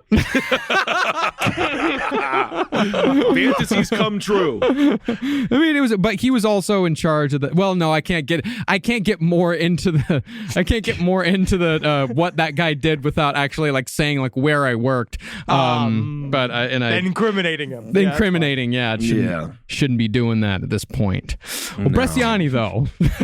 It's not illegal. It's just It's not illegal. It's not illegal. kinda It's just a crooked. weird thing, and yeah, and It's I just fun. don't want to put this place on blast. Yeah. But Bresciani, though, she also had both a cocaine and a methadone habit, and she could often be found on Allen Street in the Lower East Side. This fact was well known to Joel Rifkin, who'd become obsessed with Tiffany Bresciani after seeing her perform. After finding her, picking her up, and negotiating a fee of $20, Rifkin drove her to a parking lot in his mother's sedan, where he again couldn't maintain an erection. This, Rifkin said, got blamed on the fact that there was a guy in the van parked next to him. Oh my God. He parked Come on, there. buddy. Yes, you did it. So after he waited for the guy to leave his field of vision, Joel grabbed Tiffany Bresciani by the neck and started strangling her. But just before she passed out, Joel looked up to see that the guy from the van was now outside, 3 feet away, doing Tai Chi, completely oblivious. You know, and the whole time I'm looking at him.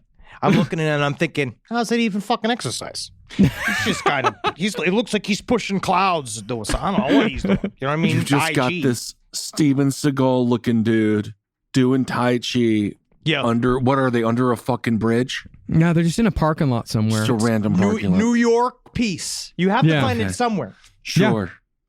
As soon as Rifkin was done, though, he left Bresciani's body in the back seat, totally naked, and drove it back to his home at around 7 a.m.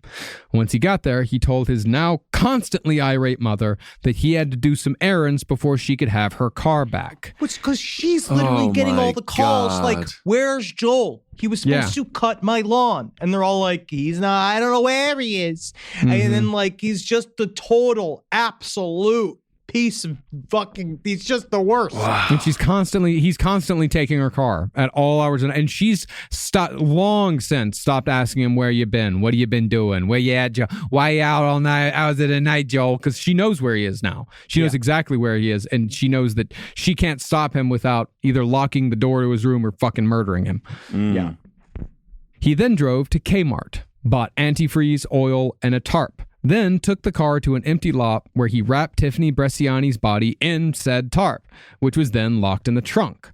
Having hid the body temporarily, Joel took the car back home and handed the keys over to his mother, who unknowingly ran her errands that day with the body of a dead woman in the trunk. No. Yeah, dude. And the whole time, because then what's interesting is that she leaves and he says he's like, and I was having like a little panic attack, which I think is not true. I think that he was understood or kind of what was happening. Like he's now directly put his quote unquote beloved mother in with the fucking serial killer's evidence. Oh like my she's just going to the quilt store, going to Dunkin', just being well, like, what would make her not? What if she bought a bunch of fucking groceries and had to put them in the trunk? Did he think about that? No, he's stupid. He's fucking stupid. He's stupid. I see. It's not that he's stupid. It's that at this point he's just gotten lazy, because that's the thing, is that he knew that when he got home, his mom's going to ask to use the car, but he didn't give himself enough time to get rid of the body, drive the car home, get rid of the body, put it somewhere, stop off at his fucking shed. But at this point, he's probably lost his shed. But he's just not thinking things through like he was at the beginning. He was also kind of in this. He says he wasn't trying to get caught, but it definitely reads as somebody trying to get caught. Or at the very least, not caring if he did, right? Yes. Yeah. I think it's more that. He just didn't. Yeah. It's just. Or didn't give a fuck. Just doesn't give a fuck. Well, did he want the fame? Is he like Berkowitz? Did he want to be discovered? Did he want the headlines? We'll talk about that in a little bit. Yeah. He liked the attention, but it's complicated. But even though Joel was a little nervous while his mother was gone for those 4 hours, he decided to start on a little project to ensure that something like this wouldn't happen again. Since his truck was always breaking down and he kept having to borrow his mother's car to murder women, he decided it was time to put a new engine into an old Mazda single cab B-Series junker that he owned. Once his mother returned and night fell, Joel moved Tiffany Bresciani's corpse to the garage with a wheelbarrow and covered it with a tarp. He then forgot about the body completely for 3 days while becoming hyper-focused on the engine project. It's really weird.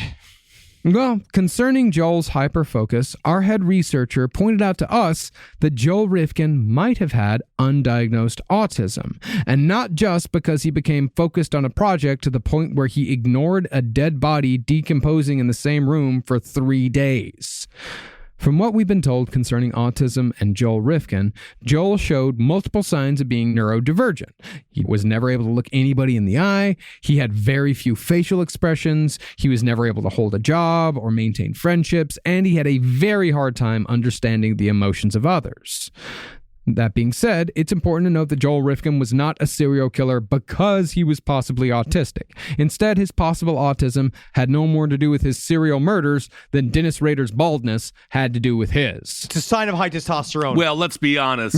It's not a sign of testosterone. I don't even think that that's true. It's a sign Dennis of high Rader, testosterone. I do think there's something about his bald head that made it scarier. Yeah. He's a piece of shit. But it's not a causation, Right. It's a spice in the serial killer soup. It's a vegetable in the soup. If his not in if the he had serial something in like this, his serial killer soup, not if he was the somewhere, serial killer soup. Yes, if there was some if he was somewhere on the autism spectrum, absolutely. But he also just was a fucking bastard, and he had antisocial personality disorder. He had something like many other things that make you a serial killer, not this. Well, the way I look at it is that, while there's no correlation between autism and serial killing, or really any correlation between mental illness and violence at all, Joel's possible undiagnosed neurodivergence might have been a contributing factor to his rapidly approaching capture.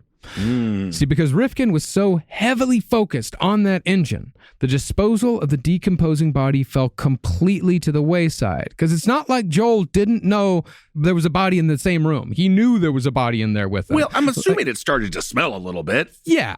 I mean, It Henry, did. didn't you say that he like put like Neosporin in his That's what- nostrils? He put Neosporin up into his nostrils so he wasn't smelling it. And his family wouldn't go in there because he had become such a hoarder that no one wanted to go in and out of his bedroom or like, so you have a normal woman's house in Long Island living there and she has let her son devolve into whatever he's become in his room and the garage. And they've just sort of like allowed him to have those areas and they just stopped going in because it was already filthy. It was filled with old food. It was already smelled like rot. And so it kind of slid within it. Yeah, he's I probably see. pissing in the corner. Like Yes. it's not a good place. It's a place that you want to stay out of. Okay. But as soon as Joel repaired his Mazda pickup, he loaded the body in the back and took it out to dispose of it somewhere. Problem was, since this was a junker, the truck didn't have license plates, and the first cop who saw Joel hit the red and blues. Joel very unwisely panicked, thinking that the cops would immediately smell the 4-day-old corpse in the back if he stopped. So Joel decided to play Dukes of Hazzard with a state trooper. Okay, it's time to put on my racing song. Brenda and Eddie were still going steady in the summer of 75. That of course to the end of the life. So he's got Everybody said they were crazy. You are Everybody crazy. knows they were much too lazy. You are 'Cause lazy. Eddie could never afford to live that kind of life. Oh, Brenda and Eddie would always know how to survive. Whoa. I love that Irish folk song. So he's got a junker that he himself That's a Long repaired. Island classic. It's something. He's got a junker that he fixed himself, and he thinks that he's going to be able to outrun a state trooper in a very nice state trooper vehicle. Unwisely was He the wasn't- word that I used. He wasn't thinking clearly. Oh, he wasn't. Okay. Yeah.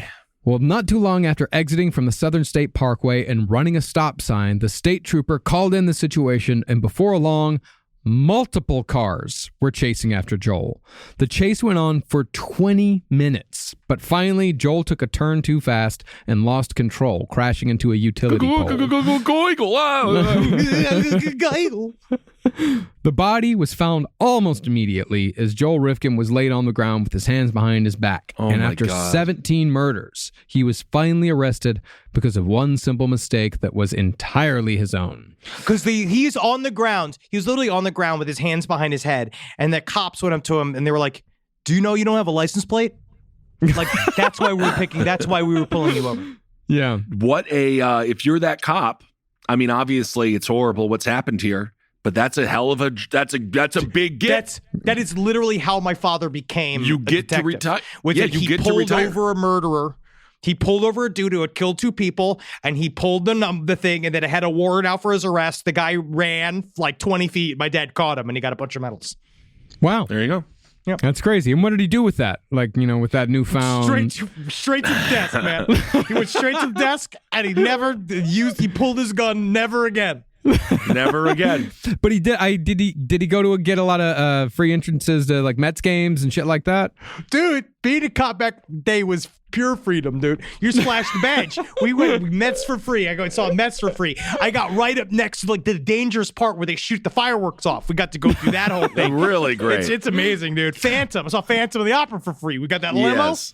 Oh yeah, was that like this year, 4th of July, where the NYPD over here at one of the piers, even though the entire fucking coast was just jam packed with people, the NYPD kept a very sparsely attended pier just for them and their fucking family. Yes. Was it like that? Was is it what like they that do. shit? Was Yep, it like yeah, that of course. bullshit? Yes. In Great. case of a nuclear attack, don't ask why. How? Nuclear Just get holocaust. inside. In case of a nuclear holocaust, first of all, KCA's goodbye. Second of all, Yep. trains will not be running until Friday. Yeah, trains will be running on a holiday schedule in case of a nuclear holocaust. We talked about that a bit on Top Hat this week. We got some good humor out of that. That's good. That's We good. got some good humor out of that. Well, pretty soon after arriving at the nearest police station, Joel, who had never gotten any attention his whole life, he talked for 13 hours straight, Oh, going into great detail about all 17 murders. The first murder he went on trial for was Tiffany Bresciani, and Joel said that it was during this trial, after seeing the families of the women that he killed, that he finally began to realize that they hadn't just been objects. That's my bad. That's your That's bad? on me. Okay. This did not, however, mean that Joel felt empathy. Really, all it did was change Joel's perspective. It's like a child who runs into his teacher at the grocery store and suddenly realizes that teachers don't live at the school and never leave. I thought they all What? loved What? sucking dick. I remember when I ran into my teacher at El Dorado's in Stevens Point, Wisconsin. We both met eyes and we both knew we shouldn't have been there. So it was silent. El Dorado's, is that a gentleman's club? No, that was the porn store. Oh, the porn store. Yeah, that was the. I don't know if it's still there. I remember, man, I was just doing some not research, but I was okay. So I was okay. Anyway, what I'm saying is, what are you about to nothing. confess to? I'm here for it, man. Fucking let's go. You can rent sex dolls. And I just thought that was funny because there's a website that I was looking at with someone, and it was just like, but I stumbled upon it, and I just thought it was funny because you can rent them. You can, Yes, So they like deli- the idea of Yeah. the poor fucks that have to clean it. yeah. Yeah, Who- and then the sex dolls are really weird. But anyway, there's that. So it's America's only sex doll store, and the first question is, why rent? And you can literally rent and they deliver them to you, and you can rent them. You can rent them This by is the the hour. thing, right? If you own your own It's sex doll, weird, dude. you have all the maintenance you have to do yourself. It's so hard. If you have a busy schedule, the best part about our renting sex dolls is that you can leave them anywhere, in a ditch, under a mattress. No one will know. It's kind of what they said. Anyway. Do you rent them? So it's renting. It's not leasing a sex doll, because I had an idea that it was I don't that you were know, buddy. leasing the Lease to sex own. doll, Yeah. like that you would have the sex doll for like a year, maybe 2 years, and then you could trade in for a new one. But no, it's by the hour rental, huh? It's a rental. It's a bizarre. It's a bizarre. thing. It's a bizarre. I think that's better. Yeah. Now Joel Rifkin believed that he'd somehow cheat the system and be set free, despite How? killing 17 women. He Joel, thought, you dumb. fucking You're moron. delusional. How? well, what he thought was he thought that they had illegally entered into his home, and that because all of the other murders, like, yeah, there was the confessions, but all the other murders, all of that evidence was found like in his house, and he thought like, okay, yeah, they Oh my got me God. for Tiffany Bresciani, but if I get that pled down to like manslaughter, then I could just do 25 years. He had this idea that because when they went to search the house, that they didn't tell his mother that they were charging him with murder. That which is not what you do, because literally the whole point is to that's where the evidence is. You don't want to tell people what evidence you're looking for, because if you do, they'll try to hide the evidence. Yeah. So what you have to do is go in there, and you have a search warrant. You're allowed to enter into the house. And so We're here to thought that investigate because- if you truly are America's #1 mother. I see this mug. Well, where's the evidence? Cuff her. Cuff this bitch. You're at least number 5. No. Make it a #1, because guess who #1 is? My fucking mother. Oh my God. I believe that. He seriously thought that he was going to do 25 years for killing Tiffany Bresciani, and then he was going to get released and then live the rest of his life as he called it, an eccentric celebrity writer. He thought that's what his life was going to be. Yeah, he's Yeah. incorrect. I can just see he's definitely one of those guys on Facebook who posts none of my information is up for sale. Do not. Facebook has no right You're to like, any of my nobody content. cares, bro. Yeah. No, the only person that ever worked out for was John Hinckley. That was it. Yeah. Did 40 years Even and his now shows are getting canceled. They They're are. canceling Well, his shows. they Are are. they really? Yeah, that Market Hotel show got canceled because of the death threats and all that. Yeah. to kill the president, man. Well, I mean, he didn't do it. If anything, Reagan should thank him. If he didn't kill him, he did kill Brady his though. approval ratings went. No, he didn't kill Brady. Yeah, he killed Brady. Yeah, the bullet that he shot Brady with was Later, what killed I him. don't do that. I don't do the thing where it's like, and then Are you 20 years blaming the later, the bullet? bullet. I don't. Is that what you're saying? You saying it's the bullet's fault? All I know is he helped that man immensely get reelected. Yes, he did. Yes, he did. Yes, he did. But this right here, this is my favorite part of the entire Joel Rifkin story. So Joel Rifkin, he's on the cover of the New York Post. I killed 17 women. He's hot shit in New York City. Everybody's Yeah. talking about Joel Rifkin. and he's loving, and he's running his defense like a general, right? He's Yeah. just like, Okay. I'll tell you. There's a quote from a letter he wrote to his attorney where he was like, if I want you to think something's important, I'll fucking tell you it's important because I know what's important. Yeah. Really? Okay. Oh, yeah. No, he's ruling the roost, man. I mean, he's cock of the walk here. But in one of the craziest moments I've ever heard of the universe righting itself, Just as Joel's notoriety was reaching its peak in the New York City metro area, a man named Colin Ferguson went on a mass shooting spree on a Long Island Railroad commuter train. And since mass shootings were rare rather than routine in those days, Ferguson's story sucked all the true crime air out of the room, and Joel Rifkin was soon relegated to the who gives a shit back pages of the fucking tabloids right before they flipped to the sports section. Yeah, dude. They didn't even put a camera in for the trial. He was like all prepared too, even though he looked like shit. He was all like rumpled and he looked like garbage, but he was like ready for his primetime moment, and then it all got taken. That's what happened to, what was it, Mia Farrow? No, what was the other gal who died on camera and then Michael Jackson died? Farrah Fawcett. That's also what happened to the Arab Spring, also with Michael Jackson's death. Yeah. Wow. Well, things were only... pretty weird. As I said, that was the Cena John joke from about 12 years ago. Yes, yeah, it's kind of interesting to think about how many like little small things changed history in a way that led us to here. Little dumb things that happen. We just know for a fact someone on September 10th, 2001 did something really great. Really we never heard great. about it. We'll never know. No idea. Well, things were only made worse for Joel Rifkin when Colin Ferguson, the guy who brought the limelight away from him, Colin Ferguson got transferred to the same county jail where Rifkin was held, and they got into a fist fight, and Ferguson beat the shit out of Joel Rifkin. Yeah, dude. They got into a fight about body count.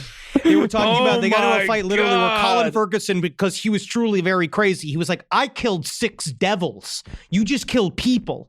And then Joel Rifkin's like, well, I killed 17 of them.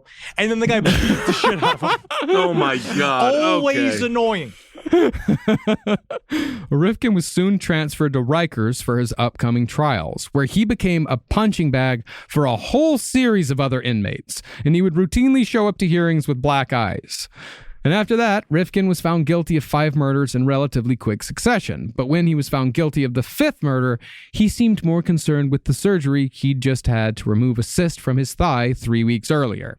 In open court, and this is right after he was sentenced for his 5th murder, he said, quote, my being here today with an open 3.5-inch surgical incision is a flagrant violation of the court's oath and responsibility. This defendant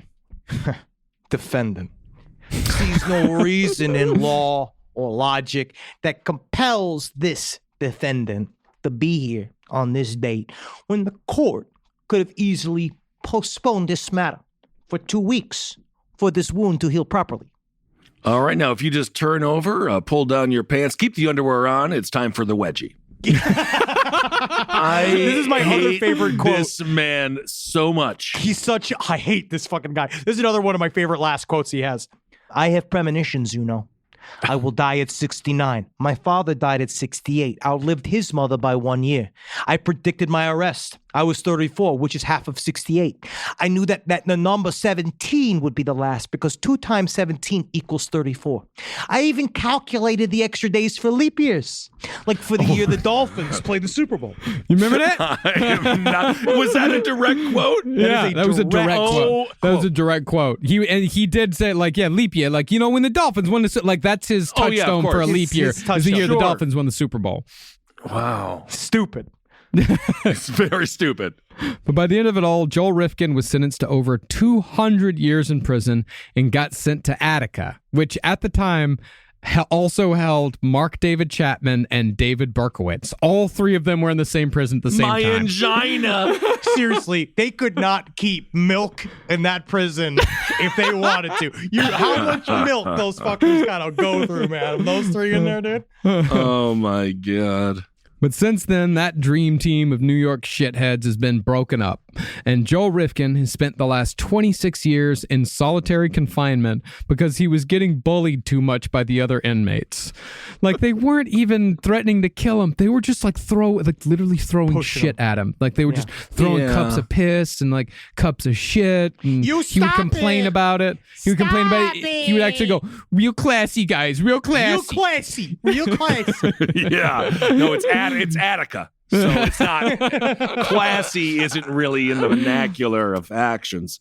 So, wow. He doesn't even leave his cell. during the hour of recreation he's allowed each day. He spends 24 hours a day in his fucking solitary confinement cell. I guess with his 17 tapes, he gets to replay in his head all the time. Yeah. He does. And he says just he still wonder. remembers every single minute of it to this day. Instead, he Wow. only leaves his cell 3 times a week for 10 minutes to take a shower. And that is how he will live in cowardice until the day he dies. It ain't Got worth it. That's number one. Don't man, fuck that kill piece of shit. anybody. And You're you know, I killing also like yourself. to end this episode with a reminder, truly, that sex work is work. And that we need to take care of these people. Got Because to. they're not disposable. There are No. human beings that have lives, and it's just a job. Well, It's actually something a that pleasure is job. disposable is America's only sex doll store. That Feel is free. deeply Why disposable. rent? They're trying to replace humans. And we should keep it human, keep sex work human. And I feel it's very close to comedy, where we're just trying to make people's lives a little bit better. And so I'll never understand it. So Just trying to fuck make you Joel smile. Rifkin. I hope you choke to death on a fucking hot dog. Yeah. I don't think he's going to get any hot dogs. They get it on July 4th. No, they don't do any special meals anymore. He gets the loaf. You Which get I'm low. sure which I'm sure he complains about every single day. Oh All right, everyone. Well, thank you so much for listening to this series on Joel Rifkin. Interesting to get back to some blood and guts. And just a reminder what fucking pathetic losers all of these morons are. But you That's hear that right. sound. You hear that sound. Dong. Dong. What? Dun, dun, dun. Dong. We made it. It's $4.99 today. That means the next episode, that was officially a last podcast episode, will be episode 500. 500 episodes of pure mirth, joy, edutainment, perfectly done podcastery. Isn't it Perfectly. strange how I don't Forever. enjoy I just don't enjoy celebrating it? Because doesn't it mean then that aren't we closer to the grave? Every day. Yeah. Every I mean, minute. everything. I feel almost the same way on episode 500 as I do my 41st birthday coming up. I almost feel angry about it. It's interesting. Wow. You know, I feel a little bit somewhat the same about my 40th birthday coming up on January 19th, in which we will be in Perth, Australia, for my 40th birthday, January Yeah, you better 19th, come, Perth. 2023. You better come. But You we have a better couple come. announcements. We have so Yes. next week, before we get to episode 500, because it is so thick, we're getting to UFOs next week, which I think everyone will enjoy. Then Yeah. you'll see what we have planned for you, and basically for the rest of the summer, which I'm really, really excited for. Marcus, But did we're- you see that the head of the Kinks, the lead singer, he was abducted by a UFO and they told him he could never come again? I was then told he was Wait, Ray not the lead Davies? singer. It was not Yeah. Rick Davies. It was the other guy, Dave. Ray I Davies. don't- Dave It was Davies. a- Okay, it yeah. was Ray Davies. Davies. It was something Ray Davies. Davies and Dave Davies. That's We interesting. already corrected. We've already I corrected. don't Saw the fucking emails. know. People are Yeah. upset.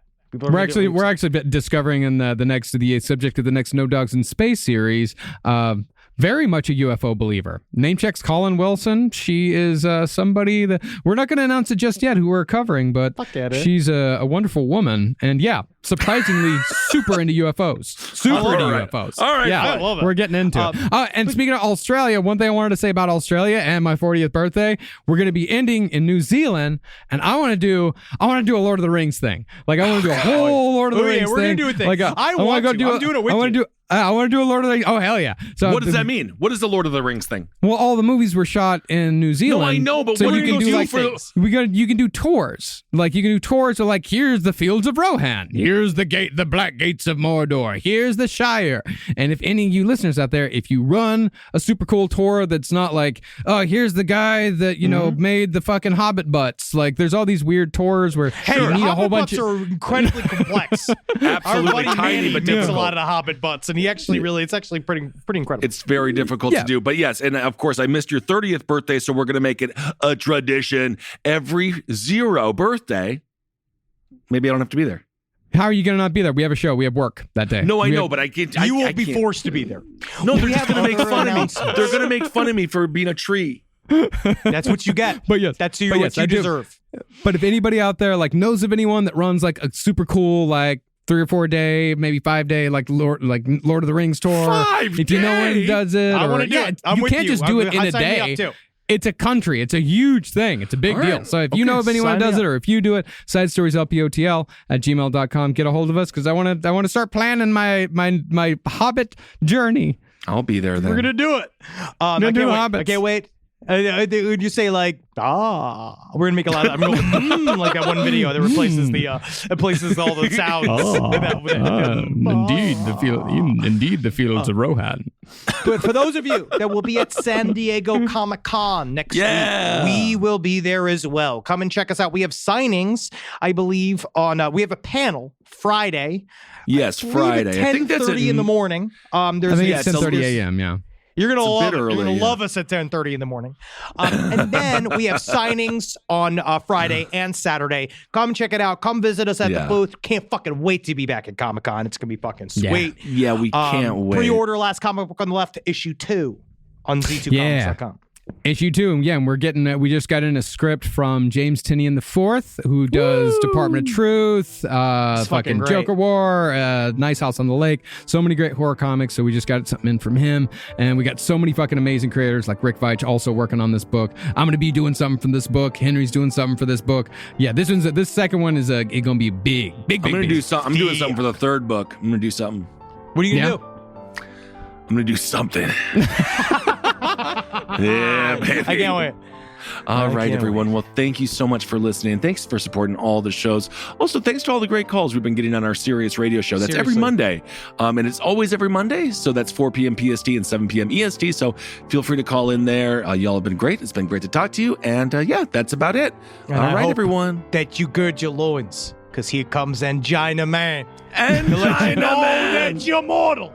Hail yourselves, everyone. Hail Satan. Again. Magustalations. Hail me, y'all. Hey. In case of a nuclear attack, just go inside and stay inside. Put on them sunglasses. That's for sure. Take off sunglasses. Don't forget to take off all of your clothes and put them in a plastic bag, as they may have been covered in radioactive dust or debris. The rest of you is just clothes. That's clean. You must clean as soon as, but also get inside, but also clean, but also stay inside and stay away from windows, but also clean yourself. Find a plastic bag. Move to the middle of the building. I literally did feel like Roddy Piper in They Live, because you can just see the word fear being just like snapping in the back. Fear. No, I definitely looked around the office and just said, nope, not surviving this one. Like, these big fucking windows. Nope, this happens while I'm here. I don't really want to be here if it already comes. You know what I mean? Yeah. I don't really. Not getting out. Hail yourselves.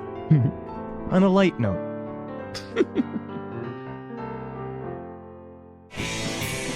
This show is made possible by listeners like you. Thanks to our ad sponsors, you can support our shows by supporting them. For more shows like the one you just listened to, go to lastpodcastnetwork.com.